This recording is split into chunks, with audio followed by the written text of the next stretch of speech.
கர்த்தருடைய பரிசுத்த நாமத்திற்கு ஸ்தோத்திரம். இன்றைய நாளுக்கான தேவ வார்த்தை உபாகமம் 31 அதிகாரம் 7 மற்றும் 8 வசனங்கள்.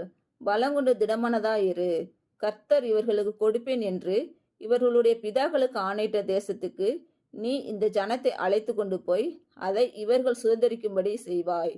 கர்த்தர் தாமே உனக்கு முன்பாக போகிறவர். அவர் உன்னோடு இருப்பார். அவர் உன்னை விட்டு விலகுவதும் இல்லை, உன்னை கைவிடுவதும் இல்லை. நீ பயப்படவும் கலங்கவும் வேண்டாம்.